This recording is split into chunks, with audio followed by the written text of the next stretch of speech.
Oi gente, tudo bem? Então finalmente estamos aí com o nosso primeiro vídeo da nossa série de quarentena. Como é o primeiro, eu pensei em fazer um videozinho introdutório assim pra gente falar um pouquinho sobre o fio de malha, que é esse material que eu trabalho. E eu sei que tem bastante gente que já trabalha com crochê há um tempo e tentou trabalhar com fio de malha e teve algumas dificuldades. Então pensei em falar um pouquinho sobre ele, sobre algumas características dele, o que ele tem de diferente e mostrar também um pouquinho para vocês os diferentes tipos, tá? Então o fio de malha, na verdade, acho que a gente apresenta dificuldade por conta disso, né? Porque ele não é um fio que é produzido pra gente fazer as peças. Então a maioria dos outros fios são produzidos, então eles têm padrão de cor, padrão de espessura e tudo mais. E por conta disso, quando a gente cria as receitas e segue as receitas, normalmente elas dão tudo certinho porque o fio que a gente vai estar usando é exatamente igual ao fio da receita. O problema do fio de malha é que ele, na verdade, não é um fio, né, produzido, são tiras de tecidos que são reaproveitados, então ele é um reaproveitamento de matéria-prima de tecido para roupa. Então, as fábricas de roupa lá, as indústrias têxteis fazem o tecido, fazem o que tem que fazer com o tecido, e o que sobra eles direcionam para as fábricas de fio e aí eles cortam em tiras e novelam e mandam pra gente aí nos armarinhos. Então, também em todos os armarinhos hoje em dia acho que já tem, né? Tem algumas opções também na internet e tal. Então, por conta disso, por conta de ser um material que é um reaproveitamento e também talvez não tenha todo um cuidado de sempre fazer com a mesma espessura e tal, a gente tem fios muito diferentes. E também por serem restos de tecido, tudo quanto é tipo de tecido vira fio. Então a gente acaba tendo fios mais de algodão, que são mais sequinhos, tem fios um pouco mais sintéticos, tem até esses bem de lycra, tipo tecido de biquíni e tal. Então tem um monte de tipo. Eu até coloquei alguns aqui, ó, dá pra vocês verem, as cores até ficaram fofinhas, mas foi sem querer. Mas eu coloquei alguns pra mostrar pra vocês a diferença. Então, ó, tipo esse primeiro aqui, vamos ver se dá pra vocês verem aqui. Ele é bem grosso, assim, bem largo, então é uma tira que foi cortada bem larga, ó. Deve ter uns 5 centímetros até mais, talvez. E também é bem elástico. Ele tem bastante lycrinha, assim, mas ele é um tecido opaco até algodão. Eu gosto de trabalhar com esse fio, porque com esses fios todos, né? Toda vez que eu vejo ele, eu penso na roupa que foi feita com ele. Deve ter sido feito algum tipo de blusa bem legal, assim, com esse tecido. E ele ainda é camuflado, não, é mesclado, ó. Bem legalzinho. Então, esse é um tipo, ó, ele é bem elástico, dá pra ver. Já tem outros, tipo esse aqui, ó. Esse aqui já é bem mais estreito, ó. Deve ter 1 centímetro só de espessura a tirinha. E aí, quando ele estica, ele fica assim, tipo fiozinho, ele é bem mais estreito e não tem nada de elástico, ó. Totalmente sequinho. Tem alguns outros também, tem esse rosa aqui que eu achei ele bem lindo, mas ele é um pouco mais estreito, mas também, ó, tem um pouquinho mais de elástico, um pouquinho mais maleável. Então a gente tem algumas diferenças aí de fio e é por conta disso que a gente tem dificuldade, né, às vezes de seguir receitas, por exemplo, porque a receita não se encaixa em qualquer fio. Às vezes você vai seguir uma receita lá que te pede um X número de aumentos e quando você começa a fazer esses aumentos, fica tudo zoado, seu trabalho, fica todo embabadado ou então começa a fechar, né, quando é algum trabalho redondo e tal. Então, o problema, assim, uma dificuldade que eu vejo que todo mundo tem quando vai trabalhar com fio de malha é essa questão de você precisar ter um pouquinho do feeling, assim, do fio. Cada fio que você trabalhar, provavelmente você vai ter que seguir a coisa um pouquinho diferente. Quando a gente começa os trabalhos, enquanto eles ainda estão pequenos, normalmente vai dando tudo certo. Mas quando começa a ficar grande, principalmente os trabalhos redondos, que a gente precisa ir fazendo os aumentos para deixar tudo retinho, aí a gente tem bastante dificuldade. Então esse também vai ser um ponto que eu quero falar aqui depois em algum outro vídeo, não agora tão no começo, um pouquinho mais pra frente, sobre como a gente ter um pouquinho mais dessa noção de quando colocar aumento, quando não colocar aumento, quando que a gente tá trabalhando com uma agulha pequena. Sobre as agulhas eu quero falar nesse vídeo ainda.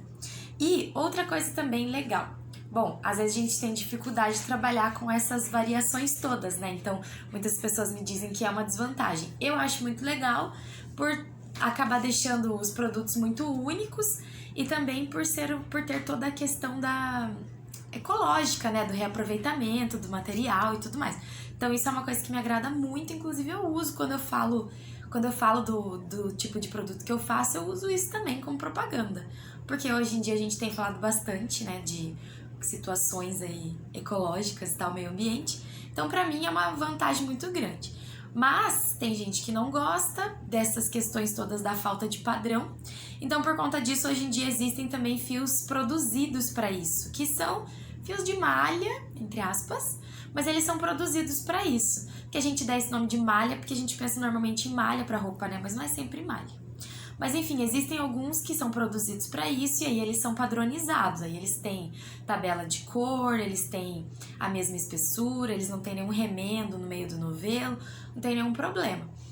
A desvantagem desses é que, primeiro, ele foge dessa ideia do ecológico, do reaproveitamento, né? Porque ele é produzido. E também por causa do preço, que acaba sendo meio que o dobro do preço, assim. Aqui em Curitiba, um novelo de fio de malha normal tá saindo por mais ou menos uma faixa de 16 a 20 reais, de 15 a 20 reais, mais ou menos. Já um fio de malha premium, que são esses produzidos, aí vai depender muito, mas normalmente eles vêm em novelos menores e custam cerca de 30, 35 reais.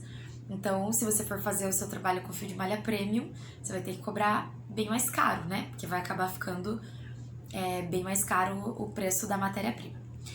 Mas uma vantagem muito grande desses fios de malha produzidos, além da questão dos padrões que eu já falei, é também que eles são bem mais leves normalmente. Até deixei um aqui para mostrar para vocês como exemplo.